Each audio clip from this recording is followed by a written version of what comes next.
Shalom, selamat pagi saudara-saudari yang terkasih di dalam Tuhan Yesus Kristus. Selamat berjumpa kembali di dalam renungan pagi hari ini. Sebelum kita membaca dan merenungkan firman Tuhan, marilah kita bersama-sama mempersiapkan hati dan pikiran kita dan memohon tuntunan Roh Kudus. Mari kita berdoa.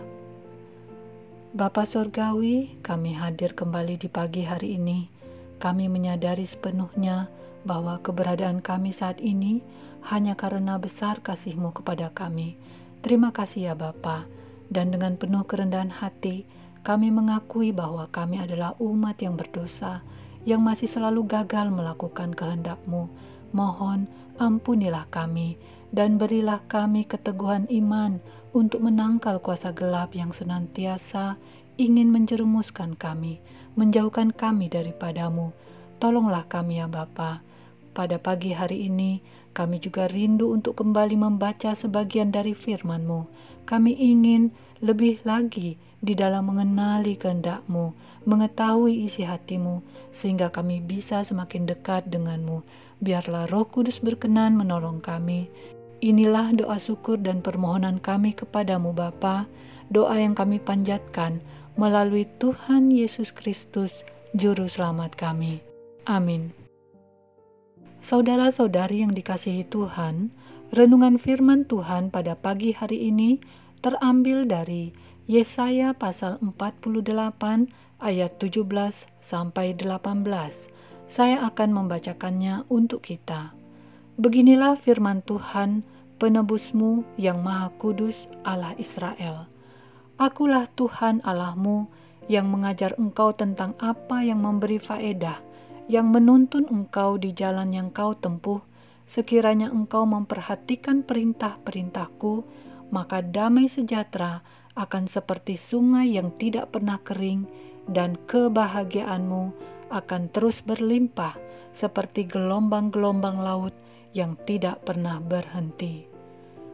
Saudara-saudari yang terkasih, judul renungan pada pagi hari ini adalah berbahagia. Saudara-saudari yang dikasihi Tuhan, bahagia adalah sebuah kata sederhana yang diinginkan seseorang untuk dialami setiap saat. Berbagai macam cara dilakukan orang untuk memperoleh kebahagiaan di dalam hidupnya. Kebahagiaan itu sendiri merupakan rasa tentram yang bersifat lahir batin yang dialami seseorang, dan setiap orang memiliki ukuran yang berbeda-beda tentang kebahagiaan. Sebagian orang mengatakan memiliki banyak uang atau harta melimpah adalah kebahagiaan.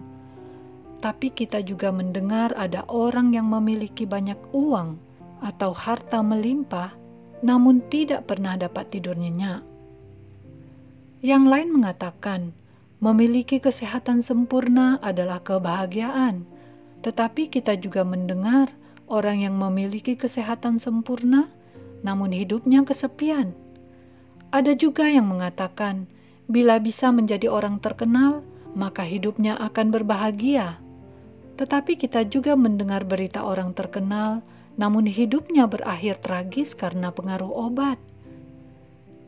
Ada yang lain mengatakan, hanya bila ada cinta, hidupnya akan berbahagia. Tetapi kita juga mendengar ada orang yang sepertinya berlimpah cinta, namun tidak kunjung mendapatkan keturunan yang diharapkannya. Raja Salomo, seorang raja besar yang mempunyai banyak harta dan cinta, setelah meneliti segala pekerjaan dan pencapaiannya, ia juga mengatakan bahwa semuanya adalah sia-sia, seperti usaha menjaring angin. Jadi, bagaimanakah wujud kebahagiaan itu yang sebenarnya? Bagaimana cara kita untuk dapat berbahagia? Saudara-saudari yang dikasihi Tuhan, bukan karena alasan harta, kesehatan, terkenal, atau cinta yang menjadikan orang dikatakan berbahagia. Sebagai orang percaya, kebahagiaan kita sangat tergantung dari bagaimana sikap dan hubungan kita dengan firman Tuhan.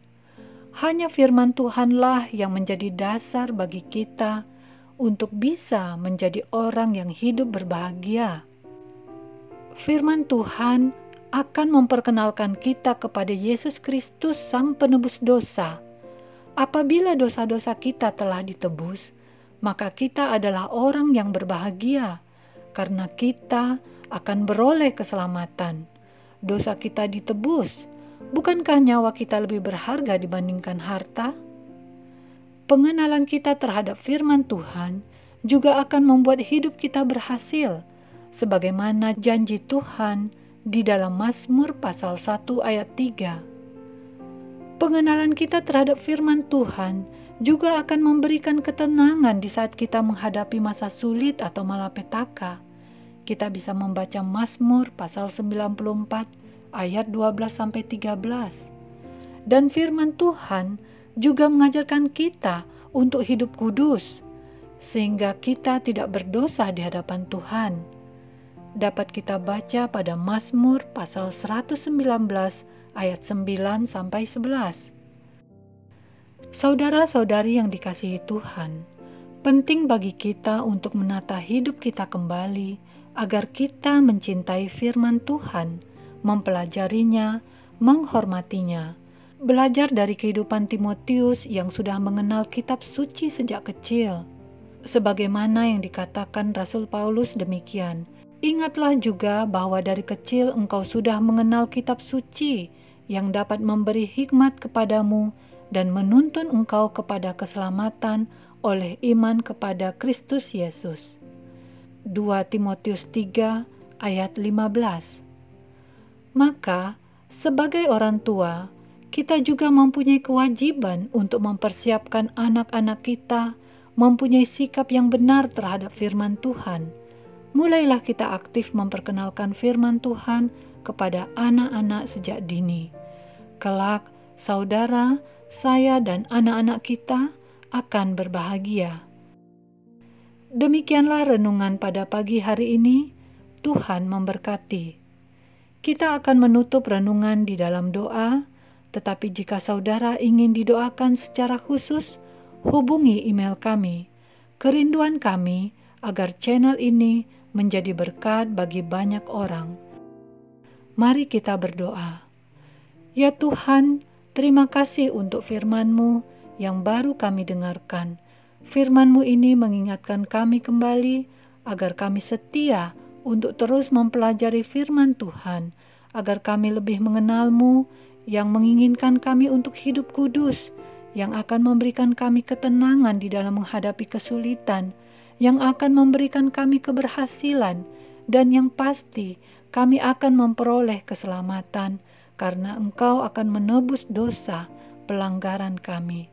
Semuanya itu akan membuat hidup kami berbahagia yang sesungguhnya. Terima kasih Tuhan, biarlah kami mampu menjalankan apa yang diajarkan bagi kami pada pagi hari ini. Kiranya berkat-Mu dicurahkan bagi kami umat-Mu yang berkesempatan mendengarkan renungan pagi ini. Sebentar lagi kami akan melanjutkan aktivitas kami. Dahuluilah kami ya Tuhan, peliharalah hidup kami. Inilah doa kami kepadamu, kiranya Tuhan Yesus berkenan mendengarkannya. Amin. Saudara-saudari, mulailah harimu, kiranya kasih dan anugerah Tuhan senantiasa melimpah di dalam kehidupanmu. Muliakanlah Tuhan di dalam setiap aktivitasmu, dan jadilah saksi hidup bagi firman-Nya. Roh Kudus menyertai kita semua. Sampai berjumpa kembali di renungan berikutnya. Tuhan Yesus memberkati.